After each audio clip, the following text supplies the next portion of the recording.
Hi all, welcome back to our channel. இன்னைக்கு நம்ம சேனல்ல என்ன வீடியோ பார்க்க போறோம்னு பாத்தீங்கன்னா கோகனட் போன்சாய் எப்படி நம்ம வீட்டிலே செய்யறது, எந்த விதமான ஸ்பெஷல் எக்யூப்மெண்ட்ஸும் இல்லாம ரொம்பவே ஈஸியா செய்யறது அப்படிங்கறத பத்தி தான் வீடியோ பார்க்க போறோம். வீடியோக்குள்ள போறதுக்கு முன்னாடி நீங்க நம்ம சேனலை ஃபர்ஸ்ட் டைம் பாக்குறீங்கன்னா மறக்காம சப்ஸ்கிரைப் பண்ணிக்கோங்க. சப்ஸ்கிரைப் பண்ணவங்க அப்படியே பக்கத்துல இருக்க பெல் பட்டனையும் பிரஸ் பண்ணிக்கோங்க. அப்பதான் நான் போடுற புது புது வீடியோக்களுக்கான நோட்டிபிகேஷன்களே வந்துடும். இப்போ வாங்க வீடியோக்குள்ள போகலாம். ஸோ இந்த கோகனட் போன்சாய் பார்த்தீங்கன்னா இப்போ வந்து ரொம்பவே பாப்புலர் ஆகிட்டு வருது இந்த டைமில். அது ஏன்னு பார்த்தீங்கன்னா நம்ம நார்மலாக ஒரு போன்சாய் ட்ரீ வளர்க்கணுன்னா அதுக்கு நிறையா காசுகள் செலவாகும். அதே மாதிரி பாட் மிக்சர் அது இதுன்னு வந்து அதுக்கு மெயின்டெனன்ஸ் வந்து கொஞ்சம் ஜாஸ்தி பண்ணணும். பட் இந்த கோகனட் போன்சாய்க்கு வந்து அப்படி எந்த விதமான விஷயங்களும் பண்ணித்தர தேவையே இல்லை. அடீனியம்க்கு கூட பார்த்தீங்கன்னா நீங்கள் போன்சாயாக பண்ணணும்னா கொஞ்சம் காஸ்ட்லியான பிளான்ட் வந்து வாங்கணும்.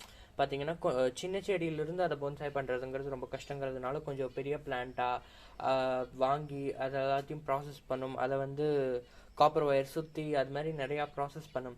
ஸோ அதெல்லாம் இல்லாமல் ரொம்பவே ஈஸியாக ரொம்ப பார்க்குறதுக்கும் வந்து பார்த்திங்கன்னா டிஃப்ரெண்ட்டாக இருக்கக்கூடிய ஒரு போன்சாய்னா அது வந்து இந்த கோகனட் போன்சாய் தான். அது ஏன்னு பார்த்தீங்கன்னா நீங்கள் இந்த பிளான்ட் வச்சதுக்கப்புறமா இந்த கோகனட் பார்த்தீங்கன்னா மண்ணுக்கு மேலே வந்து இது அழகாக இருக்கும். இதை வந்து சாண்ட் பேப்பர் வச்சு நல்லா தேய்ச்சி விட்டுட்டு இது மேலே வந்து நம்ம வார்னிஷ் அடித்து வச்சுட்டோம் அப்படின்னா சோபீஸ் மாதிரி அவ்வளோ அழகாக இருக்கும். ஸோ அதை தான் வந்து எப்படி பண்ணுறது அப்படின்னு பார்க்க போகிறோம். ஸோ ஃபர்ஸ்ட் பார்த்தீங்கன்னா உங்களுக்கு ஆஸ் யூஸ்வல் ஒரு கோகனட் சாப்ளிங் வந்து வேணும். நீங்கள் வந்து நர்சரியில் போயிட்டு வாங்கினீங்கன்னா அந்த நர்சரி அந்த க்ரோ பேக் இருக்கு இல்லையா அதில் வந்து கொடுப்பாங்க. ஸோ அதில் இருக்கிறது பார்த்தீங்கன்னா ஆப்ட் இதே மாதிரி தான் இருக்கும். பட் இங்கே வந்து பார்த்தீங்கன்னா அந்த கோகனட்டோட மோல்டு இருக்கும். அது வந்து பார்த்தீங்கன்னா திருப்புளியோ ஏதோ ஒரு குத்தி கிழிக்கிற டூல்ஸ் மைகோதியோ ஏதோ ஒன்று வச்சு பார்த்தீங்கன்னா ஃபுல்லாக கிழிச்சு எடுத்துட்டு அதுக்கப்புறமா வந்து பார்த்தீங்கன்னா இந்த தேங்காய் இருக்கும். இதை வந்து பார்த்தீங்கன்னா சாண்ட் பேப்பர் வச்சு நல்லா வந்து தேய்ச்சி எடுத்துடணும். இதுதான் வந்து என்ன கேட்டால் வந்து ஈஸியான ப்ராசஸ். பிகாஸ் க்ரோ பேக்கில் வாங்கினது பார்த்தீங்க அப்படின்னா இது மாதிரி வந்து வேர்கள் வந்திருக்கும். அப்படி வேர் வராமல் இது வந்து ரொம்ப ஈஸியான மெத்தட் இல்லை. இது இல்லாமல் இன்னொரு மெத்தட் இருக்குது. அது என்னன்னு பார்த்தீங்கன்னா தேங்காய் முளப்பு வந்திருக்கும் இல்லையா அதிலிருந்தே வந்து இந்த ரூட் வர்றதுக்கு வந்து அவங்க ட்ரெயின் பண்ணுவாங்க. இது வந்து பார்த்தீங்கன்னா ஒரு 2 month ப்ராசஸ் ஆகும். இது மாதிரி வந்து இவ்வளோ ஹைட்டுக்கு வந்து செடி வர்றது வரைக்கும் பார்த்தீங்கன்னா அது வந்து ஒரு 2 month ப்ராசஸ். அது வந்து ரொம்பவே ஒரு கஷ்டமான ப்ராசஸ் கிடையாது, ரொம்ப லென்த்தான ப்ராசஸ். ஸோ டைரெக்டாக வந்து நீங்கள் தேர்ட் ஸ்டெப்புக்கு போனோம் அப்படின்னா அது இதுதான் தேர்ட் அண்ட் ஃபைனல் ஸ்டெப்புன்னு சொல்லணும்னா அது வந்து இதுதான். இதுக்கப்புறம் குட்டி குட்டி ஸ்டெப்ஸ் இருக்குது, பட் பெரிய ஸ்டெப்ஸ் எதுவும் கிடையாது.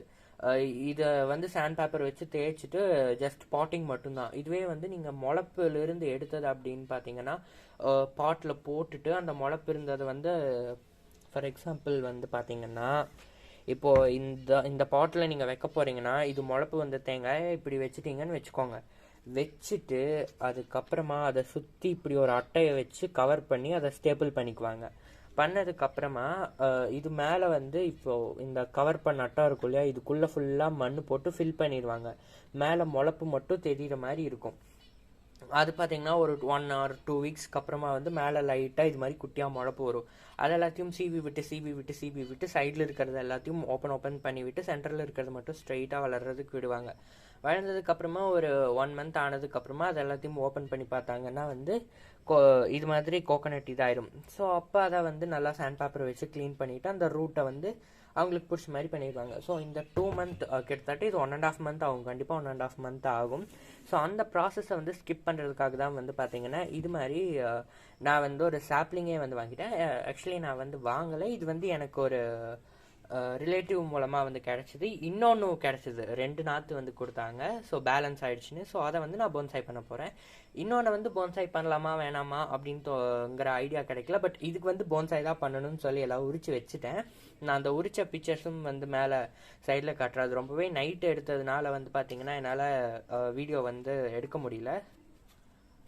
அதை வந்து உரிச்சிட்டு நான் வந்து லேட் நைட் வந்து தண்ணியில் ஊற வச்சுட்டேன். இன்றைக்கி பார்த்தீங்கன்னா எடுத்து வெளியில் வச்சு கொஞ்சம் சும்மா மண் மேலே வந்து இந்த வேர் மட்டும் மண் மேலே படுற மாதிரி வச்சுருந்தேன். இன்றைக்கும் வேறு வீடியோஸ் எடுத்துகிட்டு இருந்ததுனால வந்து என்னால் வந்து இதை எடுக்க முடியல. ஸோ இன்றைக்கும் ஈவினிங் ஆகிடுச்சு. இப்போ 7 o'clock ஆச்சு. எடுக்கலான்னு சொல்லிட்டு லைட் செட்டப்போட இருக்கேன்.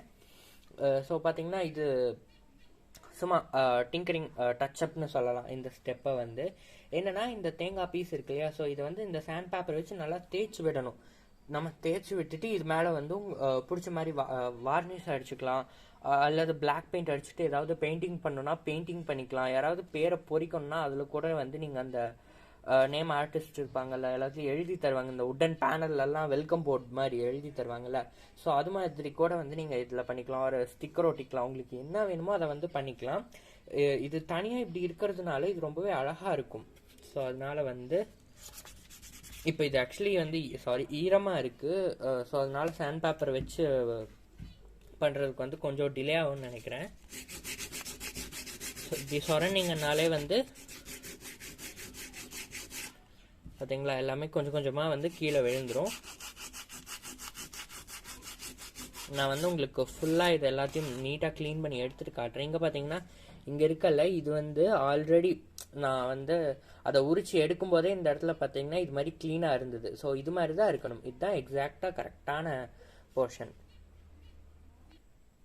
ஸோ இப்போ பார்த்தீங்கன்னா எல்லாத்தையும் வந்து சாண்ட் பேப்பர் யூஸ் பண்ணி ஃபுல்லாத்தையும் வந்து நல்லா வந்து தேய்ச்சி எடுத்தாச்சு. நீங்கள் வந்து சாண்ட் பேப்பருக்கு அப்புறமா வந்து லைட்டர் வச்சு இதில் தீ பட வச்சுட்டு அதுக்கப்புறம் வந்து உரசினீங்கனாலும் ரொம்ப டைட்டாக இருக்கிறதெல்லாம் வந்து லூசப் ஆகி வந்து வந்துடும். பட் நான் வந்து லைட்டர் வந்து யூஸ் பண்ண கிடையாது. இது கொஞ்சம் இது தெரியறது வந்து பார்த்தீங்கன்னா நான் வந்து இது மேலே வார்னிஷ் அடிக்கிறதுக்கு வந்து லேட் ஆகும் அந்த ப்ராசஸ்க்கு. பிகாஸ் வந்து இப்போ எங்கள் கிட்ட வார்னிஷ் கிடையாது.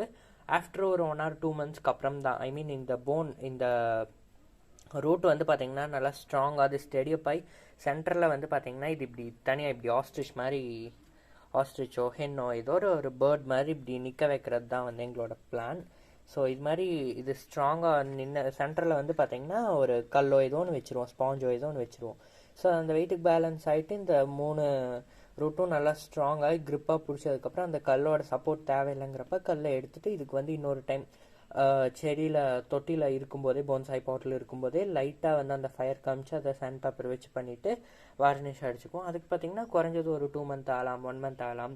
அது செடியை பொறுத்து இந்த பிளான்ட்டை பொறுத்து தான் அது அந்த ப்ராசஸ். ஸோ இப்போ வந்து நம்ம பாட் பார்க்கலாம். ஃபுல்லாக போயிடுச்சு. இதில் இருக்க அந்த நார் எல்லாமே வந்து நம்ம எடுத்துட்டோம். இதுவே ஓகே.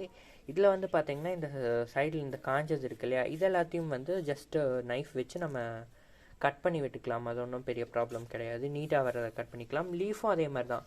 உங்களுக்கு புதிய இலைகள் வந்து துளிர் விட்டு வருது அப்படின்னா வந்து ஏதோ ஒரு பழைய இலையோ இது மாதிரி காஞ்ச இலையோ கிழிஞ்ச இலையோ ஏதோ ஒன்று வந்து கட் பண்ணி விட்டுட்டே இருங்க. இதில் வந்து தேங்காய் பிடிக்குமான்னு கேட்டால் இதில் தேங்காய் எல்லாம் பிடிக்காது.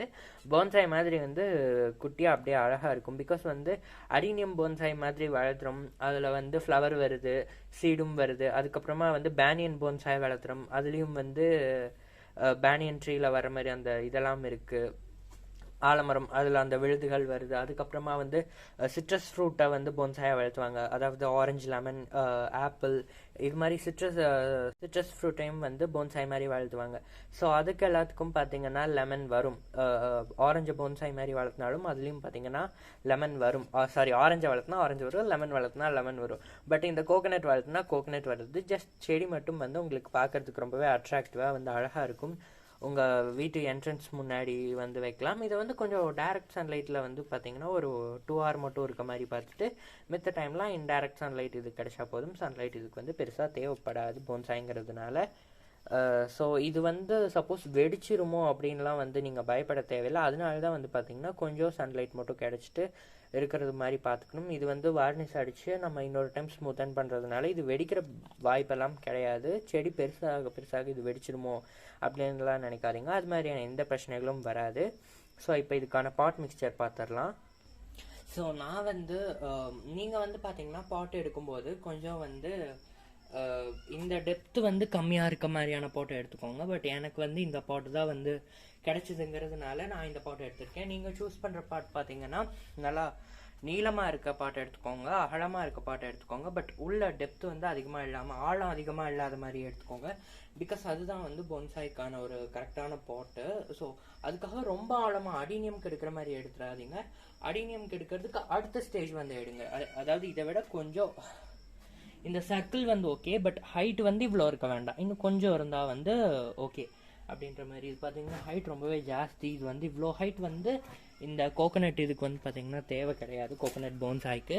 ஸோ இதில் பார்த்தீங்கன்னா மண் ஃபில் பண்ணும். இதுக்கு வந்து பார்த்தீங்கன்னா நம்ம இப்படி தான் வந்து சாயில் போடணும் அப்படிங்கிற எந்த இதுவுமே கிடையாது.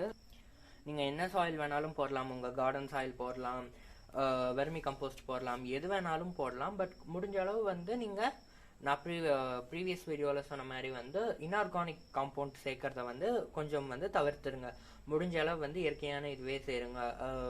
அதாவது உங்களுக்கு நேச்சுரல் ஃபெர்டிலைசர்னு பார்த்தீங்கன்னா நீங்கள் கடையில் போய் வாங்குறீங்க, அதே வந்து நம்ம வீட்லேயும் செய்யலாம். ஸோ அது மாதிரி வந்து செஞ்சு அதை யூஸ் பண்ண பாருங்கள். அதுதான் செடிக்கும் வந்து நல்லதும் கூட. இதுக்கு வந்து பார்த்தீங்கன்னா ட்ரைனேஜ் ஹோல் மட்டும் பாட்டில் வந்து நிறையா இருக்க மாதிரி பார்த்துக்கோங்க. பிகாஸ் வந்து இதுக்கு தண்ணி வந்து அவ்வளோவா தேவைப்படாது. பட் 2 days ஒன்ஸாவது வந்து பார்த்தீங்கன்னா இதுக்கு வந்து தண்ணி கொடுக்கணும். பிகாஸ் அந்த தேங்காய் வந்து ஓவராக ஹீட் ஆச்சுன்னா அது வந்து விரிசல் வர்றதுக்கு, மைன்யூட் விரிசல் வர்றதுக்கு வாய்ப்பு இருக்குது அப்படின்னு வந்து மென்ஷன் பண்ணியிருக்கு. ஸோ என்ன பண்ணுங்க அப்படின்னா செடி வச்சுட்டு நீங்கள் ஸ்ப்ரே இருக்கும் இல்லையா, ஸோ அதை வந்து யூஸ் பண்ணி டெய்லி கூட கொஞ்சம் கொஞ்சமாக ஸ்ப்ரே பண்ணி விட்டால் கூட ஓகே தான். பிகாஸ் டெய்லி தண்ணி ஊற்றுறதுக்கு, ஒரு நாள் விட்டு ஒரு நாள் தண்ணி ஊற்றுறதுக்கு வந்து டெய்லி கொஞ்சம் கொஞ்சம் ஸ்ப்ரே பண்ணி விடுறதுங்கிறது வந்து என்ன பொறுத்த அளவுக்கு நல்ல டெக்னிக் தான். ஸோ நானும் வந்து டெய்லி ஸ்ப்ரே பண்ணுற டெக்னிக் தான் ஃபாலோ பண்ண போகிறேன். பட் டெய்லி வந்து தண்ணி ஊற்ற மாட்டேன். டெய்லி வந்து ஸ்ப்ரே பண்ணிவிட்டு 2 days ஒன்ஸ் கொஞ்சமாக அந்த 2 days ஒன்ஸ் தண்ணி ஊற்றுற லெவலை வந்து கம்மி பண்ணிவிட்டு அதில் ஒரு பார்ட்டை தான் வந்து நான் வந்து டெய்லி ஸ்ப்ரேயாக கொடுக்க போகிறேன். ஸோ இப்போ என்ன மண்ணு வேணால் போட்டுக்கலாம் அப்படிங்கிறதுனால வந்து நீங்கள் உங்கள் வெறுமனே சாயில் கூட போட்டுக்கலாம். பட் வந்து இது பார்த்தீங்கன்னா ஒரு 2 or 3 yearsக்கு வந்து இதே பாட்டில் தான் இருக்கும். அதுக்கப்புறமா தான் வந்து நம்ம வேறு பாட்டுக்கு சேஞ்ச் பண்ணுவோம் இல்லையா. அட்லீஸ்ட் 1 year இருந்தாலும் அந்த 1 year வந்து அது அந்த பாட்டில் இருக்குன்னா அதோட வேர் ஃபுல்லாக அந்த பாட்டில் தான் வந்து இருக்கும். ஸோ அது சர்வைவ் பண்ணுறதுக்கு தேவையான எல்லா விதமான சத்துக்களும் வந்து அந்த பாட்டில் இருந்தால் தான் செடியும் வந்து பார்த்தீங்கன்னா ஃப்ரெஷ்ஷாக இருக்கும். இல்லைன்னா செடி வந்து டல் ஆயிரும். ஸோ வந்து நீங்கள் உங்கள் கார்டன் சாயில் கொஞ்சம் எடுத்துக்கோங்க. அதுக்கப்புறமா வந்து சாண்டி சாயில் எடுத்துக்கோங்க. அதாவது கொஞ்சம் மணல் தன்மை வாய்ந்த மண் இருக்கும் இல்லையா, ஸோ மணல் மாதிரி இருக்க மண் அது கொஞ்சம் எடுத்துக்கோங்க. அதுக்கப்புறமா இது ரேஷியோலாம் கணக்கில் 1:1:1:1 2:1:2:1 இது மாதிரி இந்த ரேஷியோ கணக்கெல்லாம் ஆனால் சும்மா உங்களுக்கு எவ்வளோ தோணுதோ அவ்வளோ வந்து ஆட் பண்ணிக்கோங்க. அதுக்கப்புறமா வந்து காஞ்ச இலைகள் கொஞ்சம் போட்டுக்கோங்க. அப்புறம் உங்கள் கிச்சன் வேஸ்ட் ஏதாவது இதில் வந்து ஆட் பண்ணிக்கோங்க. தென் காஞ்ச இலைகள் இல்லைன்னா பச்சை இலைகளும் ஆட் பண்ணிக்கோங்க. இது மாதிரி எது வேணுமோ வந்து நீங்கள் ஆட் பண்ணிக்கோங்க. ஃபுட் வேஸ்ட் வந்து டைரெக்டாக ஆட் பண்ண வேணாம். நான் வந்து ஆனியன் பீல் ஆட் பண்ணுறீங்கன்னா டைரெக்டாக ஆட் பண்ண வேணாம். நான் வந்து அந்த ஆனியன் பீலை சும்மா 1 லிட்டர் தண்ணியில் போட்டு வச்சு அந்த தண்ணி இருக்கும் இல்லையா, ஸோ அந்த தண்ணி ஊற்றுவோம், அடினியம் ஊற்றுவோம். அதே மாதிரி ப்ராசஸை நீங்கள் வந்து இதுக்கும் பண்ணிக்கலாம். இதுக்கு எந்த ஃபெர்டிலைசர்ஸும் பெருசாக தேவையில்லை. ஜஸ்ட் அந்த என்பிகே ஃபெர்டிலைசர் வேணும். என்பிகே ஃபெர்டிலைசர் வந்து நம்ம வந்து வீட்லேயே வந்து பண்ணலாம். வாரம் ஒருக்கா வந்து கொஞ்சம் காஞ்ச இலைகளை வந்து அப்படியே பொடிச்சு மேலே வந்து போட்டு விட்டுறது. அதுக்கப்புறமா வந்து நம்ம நிலக்கடலை பருப்பு இருக்கும் இல்லையா, வேர்க்கடலை பருப்பு, அதோட தோலை வந்து தண்ணியில் ஊற வச்சுட்டு அதை வந்து அந்த தண்ணியை வந்து கொடுக்கறது. அப்படி இல்லைன்னா வேப்பம் பின்னாக்கு ஆட் பண்ணலாம், கடலை பின்னாக்கு ஆட் பண்ணலாம். அதுக்கப்புறமா வந்து பார்த்தீங்கன்னா இந்த ஆனியன் இது வாட்டர், அதுக்கப்புறமா வாழைப்பழ தோல் ஊற வச்ச தண்ணி, இதெல்லாம் கொடுத்தாலே வந்து போதும். வேறு எதுவும் வந்து பெருசாக தேவைப்படாது. ஸோ இப்போ வந்து நான் வந்து மண் ஆட் பண்ணிக்கலாம். ஸோ இது வந்து பார்த்தீங்கன்னா எங்கள் பேக் கார்டனில் இருக்க சாயில், வீட்டுக்கு பின்னாடி தோட்டம் இருக்குல்ல அதில் இருக்க சாயில். அது வந்து பார்த்தீங்கன்னா இதில் வந்து 1/2 cup ஆட் பண்ணியிருக்கேன். இதில் வந்து 1/2 cup வந்து ஆட் பண்ணியிருக்கேன். பட் இதில் வந்து எட்டி பார்க்குற அளவுக்கு தான் இருக்குது. ஸோ நம்ம மற்ற சாயில்ஸ் ஆட் பண்ணிக்கலாம். ஸோ நெக்ஸ்ட் வந்து பார்த்தீங்கன்னா காய்ஞ்ச இலைகளும் காய்ஞ்ச பூக்களும் வந்து போட போகிறேன். ஸோ செடி நட்டும்போது நட்டின உடனே வந்து ஃபெர்டிலைசர் வந்து அவ்வளோவா கொடுக்கக்கூடாது. நேச்சுரலாக இருந்தாலும் சரி, இன்ஆர்கானிக்காக இருந்தாலும் சரி, அட்லீஸ்ட் குறைஞ்சது ஒரு 2-3 வீக்ஸாவது ஆகணும். அப்படிங்கிறதுனால வந்து பார்த்தீங்கன்னா நான் ரொம்பவே கொஞ்சம் தான் போட்டிருக்கேன். இதெல்லாம் மண்ணோடு சேர்த்து மக்கி அது உரமாகிறதுக்கு எப்படியும் லேட் ஆகுங்கிறதுனால பிரச்சனை இல்லை. ஸோ நெக்ஸ்ட் வந்து பார்த்தீங்கன்னா எங்கள் வீட்டுக்கு முன்னாடி இருக்க கார்டனோட சாயில் வந்து எடுத்திருக்கேன். இது வந்து கொஞ்சம் சாஃப்டான மண், நல்லா நெகு நெகுன்னு இருக்கும் மண், நல்லா சாஃப்டான மண் அப்படின்னு சொல்லுவாங்கல்ல, ஸோ அந்த மண். இதை வந்து நான் இது ஒரு பாட் ஃபுல்லாக வந்து ஆட் பண்ணிக்கிறேன். இதுக்கப்புறமா வந்து கொஞ்சம் வந்து மணல் தன்மை, அதாவது கல்லோட இருக்க சாயில் வந்து போட்டால் போதும். அதுக்கப்புறமா மேலே வந்து கொஞ்சம் தேங்காய் நார் ஒரு 2-3 பீஸ் மட்டும் ஆட் பண்ணிக்குவேன். நெக்ஸ்ட் வந்து பார்த்தீங்கன்னா இது ரெட் சாயில்னு சொல்லலாம், கொஞ்சம் சாண்டி சாயில், மணல் தன்மை கலந்த மண்ணுன்னு சொல்லலாம். ஈஸியாக புரியுற மாதிரி சொல்லணும்னா நெருன்னு இருக்க மண்ணுன்னு சொல்லுவல, நல்லா நெருன்னு இருக்கு மண் கல்லோட அப்படின்னு. ஸோ அந்த மண்ணை வந்து மேலே வந்து ஆட் பண்ணிக்கலாம். நீங்கள் இந்த பாட் மிக்சரை வந்து ஃபுல்லாக மிக்ஸ் பண்ணி விடணும்னு எந்த அவசியமும் இல்லை, ஜஸ்ட் அப்படியே இருந்தால் போதும். ஸோ இவ்வளோ போதும். இது வந்து மேலே ஆட் பண்ணிவிட்டு சின்ன கல் இருக்கட்டும், கொஞ்சம் பெரிய சைஸ் கல்லை மட்டும் எடுத்துடலாம். இப்போ வந்து பார்த்தீங்கன்னா இதில் வந்து நம்ம செடி வைக்கணும். செடி வைக்கிறதுக்கு முன்னாடி சென்டரில் பார்த்தீங்கன்னா நம்ம ஒரு சப்போர்ட்டிவ் ஏஜென்ட் வந்து வைக்கணும். பிகாஸ் நம்ம வந்து செடி இப்படி நிற்கிற மாதிரி நான் வந்து வைக்க போகிறேன். ஸோ இப்படி நிற்கணும்னா இங்கே சென்டரில் சப்போர்ட்டுக்கு ஏதோ ஒன்று இருக்கணும். அப்போ தான் வந்து இந்த ரூட் ஸ்ட்ராங் ஆனதுக்கப்புறம் நான் வந்து அதை எடுத்துருவேன். இது பார்த்தீங்கன்னா இப்படி இதில் நிற்கிற மாதிரி இப்படி நிற்கும். ஸோ அதுக்காக வந்து பார்த்தீங்கன்னா நான் வந்து கல்லோ ஸ்பாஞ்சோ அப்படி இல்லைனா பிளாஸ்டிக் கண்டெய்னரையோ எது வேணுமோ உங்களுக்கு எது ஈஸியாக இருக்கோ வந்து அதை திருப்பி வைக்கலாம். நீங்கள் வந்து கல் வைக்கிற என்ன கேட்டால் வந்து கல் வைக்கிறது வந்து கொஞ்சம் குட்டி குட்டி பொடிக்கல்லாக வந்து வச்சுக்கோங்க. பிகாஸ் ஓட்டை இருக்க மாதிரி ஏதாவது கல்லை எடுத்து வச்சிட்டிங்கன்னா அந்த வேர் சப்போஸ் அதுக்குள்ளே போயிடுச்சுன்னா அதுவும் ப்ராப்ளம். அதே மாதிரி நீங்கள் பிளாஸ்டிக் கண்டெய்னர் வந்து சென்டரில் கவுத்தி வச்சுருந்தீங்கன்னா மண் கீழே இறங்கும்போது அதுவும் கீழே இறங்கிடும். ஸோ முடிஞ்சாலும் கொஞ்சம் பெரிய கல்லோ ஒரு சென்டர்லேருந்து குத்தி ஏதோ ஒரு பின் ஒரு என்ன சொல்கிறது ஒரு கம்பி டிஎம்டி பார் சொல்லுவாங்கல்ல அது மாதிரி ஒரு 2 பார் கூட உங்ககிட்ட இருந்ததுன்னா சென்டரில் குத்தி வச்சுட்டு அது மேலே வச்சுக்கலாம். அது வேணால் பெஸ்ட் ஐடியா. பிகாஸ் அது ஃப்ரம் த பாட்டம்லேருந்து டாப் வரைக்கும் இருக்கும். ஸோ அதனால செடி இறங்க ஸோ அந்த டிஎம்டி பார் வந்து டாப் டு பாட்டம் பாட்டம்லேருந்து டாப் வரைக்கும் இருக்கிறதுனால செடி இறங்குமோ இருமோன்ற எந்த பயமும் கிடையாது. ஸோ அது வந்து சேஃப். பட் என்கிட்ட டிஎம்டி பார் இல்லாததுனால நான் வந்து கல் தான் வைக்க போகிறேன். ஸ்பாஞ்ச் வைக்காதீங்க. ஸ்பாஞ்ச் வச்சிங்கன்னா அந்த குட்டி குட்டி வேரெல்லாம் வந்து நம்ம கட் பண்ணி விட்டுட்டு தான் இருப்போம். அப்படி இருந்தாலுமே வந்து பார்த்திங்கன்னா இந்த குட்டி குட்டி வேர் இருக்குல்ல இதை வந்து நம்ம கட் பண்ணி விட்டுட்டு தான் இருப்போம். அப்படி இருந்தாலுமே வந்து சம்டைம்ஸ் நம்ம பார்க்காதப்ப அது ஸ்பாஞ்சுக்குள்ளே போயிடுச்சுன்னா அது திருப்பி எடுக்கிறதுங்கிறது வந்து ஸ்பாஞ்சை பிச்சு எடுக்கிறது அது கொஞ்சம் கஷ்டமான வேலை. ஸோ அதனால் முடிஞ்ச அளவு வந்து ஸ்பாஞ்சை யூஸ் பண்ணாமல் வேறு ஏதாவது யூஸ் பண்ண பாருங்கள். ஏதோ ஒரு இரும்பு டின்னோ எது வேணுமோ வந்து அதை யூஸ் பண்ணிக்கோங்க. உங்களுக்கு எது கம்ஃபர்டபுளாக இருக்கோ உங்களுக்கு எது வந்து இது வச்சா இது நிற்கும் அப்படின்னு தோணுதோ அதை வந்து யூஸ் பண்ணிக்கோங்க. ஸோ இப்போ வந்து பார்த்திங்கன்னா நம்ம மேலாப்பில் தான் மண் அவ்வளோ ஒன்றும் மண்ணை வந்து நம்ம ஸ்டிஃப் பண்ணாததுனால பார்த்திங்கன்னா கல் வச்சோன்னா தண்ணி ஊற்ற கொஞ்சம் நாளில் வந்து மண் அப்படியே இறங்கிடும். ஸோ அதை வந்து தடுக்கிறதுக்கு வந்து பார்த்திங்கன்னா இது மாதிரி ஒரு செங்கல் வச்சுட்டு இந்த ஃபுல்லாத்தையும் வந்து இது மாதிரி சமமாக பண்ணி விட்டுட்டீங்க செட் ஆகுற மாதிரி பண்ணி விட்டுட்டிங்கன்னா உங்களுக்கு எந்த ப்ராப்ளமும் இருக்காது. ஸோ இதே கல்லை வந்து நான் சென்டராக வச்சு போன்சாய் வந்து இது மேலே வச்சுக்குவேன். ஸோ இப்போ பார்த்தீங்கன்னா கல்லை வந்து வச்சாச்சு. கொஞ்சம் முன்னாடி தள்ளி வச்சுக்கிறேன். இதை மாதிரி வந்து இந்த பொசிஷனில் தான் வந்து இது வளரப்போகுது. இப்படி தான் இருக்க போகுது. ஸோ லாஸ்ட் ரூட் பார்த்தீங்கன்னா அது கொஞ்சம் மேலாப்பில் இருக்குது. ஸோ அதனால் அதை கண்டுக்க தேவையில்லைன்னு நினைக்கிறேன். இந்த 2 இதுலேயுமே இது நின்றுக்குன்னு இது ஸ்ட்ராங்காக வந்து வச்சுட்டு என்ன பண்ணோன்னு பார்த்தீங்கன்னா இந்த கீழே இருக்க இந்த ரூட்க்கு வந்து நம்ம வந்து மண் போட்டு ஸ்ட்ராங் பண்ணி வைக்கணும். அதே மாதிரி இது மேலே வந்து பார்த்தீங்கன்னா ஏதாவது போட்டு கட்டி ஒரு வெயிட் மாதிரி ஏதாவது பேலன்ஸ் பண்ணுறதுக்காக வந்து வைக்கணும்.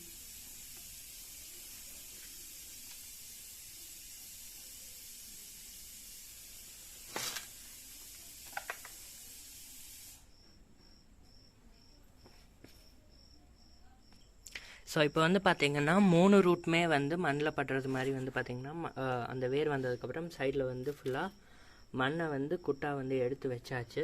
பின்னாடியும் வந்து பார்த்திங்கன்னா வேர் வந்து ரொம்ப சிறுசாக இருந்தது. ஸோ அதோட ஹைட்டுக்கு மண் போட்டு வச்சாச்சு. எப்போ வந்து இந்த மண்ணை ரிலீஸ் பண்ணிவிட்டு இந்த கல்லை எடுக்கணும் அப்படின்னு பார்த்திங்கன்னா இந்த வேர் வந்து பார்த்திங்கன்னா நல்லா ஸ்ட்ராங்காக இன்னும் கொஞ்சம் பெருசாக தடிமனாக வந்துருக்குல்ல அப்போ வந்து நீங்கள் வந்து இதை ரிமூவ் பண்ணிக்கலாம். குறைஞ்சது 2 months ஆகலாம், 1.5 month ஆகலாம், 3 month ஆகலாம், உங்கள் பிளான்ட்டை பொறுத்து. இது எல்லாத்தையும் வந்து பார்த்திங்கன்னா இதெல்லாம் க்ளீன் பண்ணி விட்டுட்டு வந்து மார்னிங் வந்து நான் வந்து காட்டுறேன். மார்னிங் தான் வந்து நெக்ஸ்ட் இதை எடுக்க போகிறேன். பிகாஸ் வந்து இப்போ ரொம்ப லேட் ஆகிடுச்சு, எனக்கு பசிக்குது.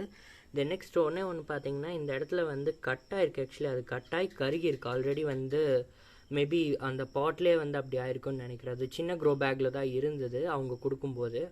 ஸோ மேபி அது ஆயிருக்கலாம். இது எதுவும் இந்த இதை அஃபெக்ட் பண்ணாது அப்படின்னு நினைக்கிறேன். இந்த ரூட்டை வந்து அஃபெக்ட் பண்ணிடாது, இந்த வளர்கிற இந்த ரூட் அஃபெக்ட் பண்ணாது அப்படின்னு நினைக்கிறேன். ஸோ நான் வந்து உங்களுக்கு வந்து மார்னிங் வந்து காட்டுறேன். அப்புறம் மார்னிங் வந்து பார்த்திங்கன்னா இது ஃபுல்லாத்தையும் வந்து நான் ட்ரிம் பண்ணிவிட்டு நீட்டாக வந்து உங்களுக்கு மார்னிங் காட்டுறேன். இப்போ வந்து நான் தண்ணி ஊற்ற போகிறது கிடையாது. பிகாஸ் வந்து பார்த்திங்கன்னா இப்போ உங்களுக்கு பார்த்தாலே தெரியும் மண் வந்து ஈரத்தன்மையோடு தான் இருக்குது. மண் வந்து லைட்டாக ட்ரை ஆனதுக்கப்புறமா வந்து தண்ணியை வந்து ஸ்ப்ரே பண்ணி விட்டுற போகிறேன். ஸோ மார்னிங் பார்க்கலாம். ஸோ இப்போ வந்து பார்த்திங்கன்னா செடிக்கு தண்ணியும் கொடுத்தாச்சு, மேலேயும் வந்து ஸ்ப்ரே பண்ணி விட்டாச்சு.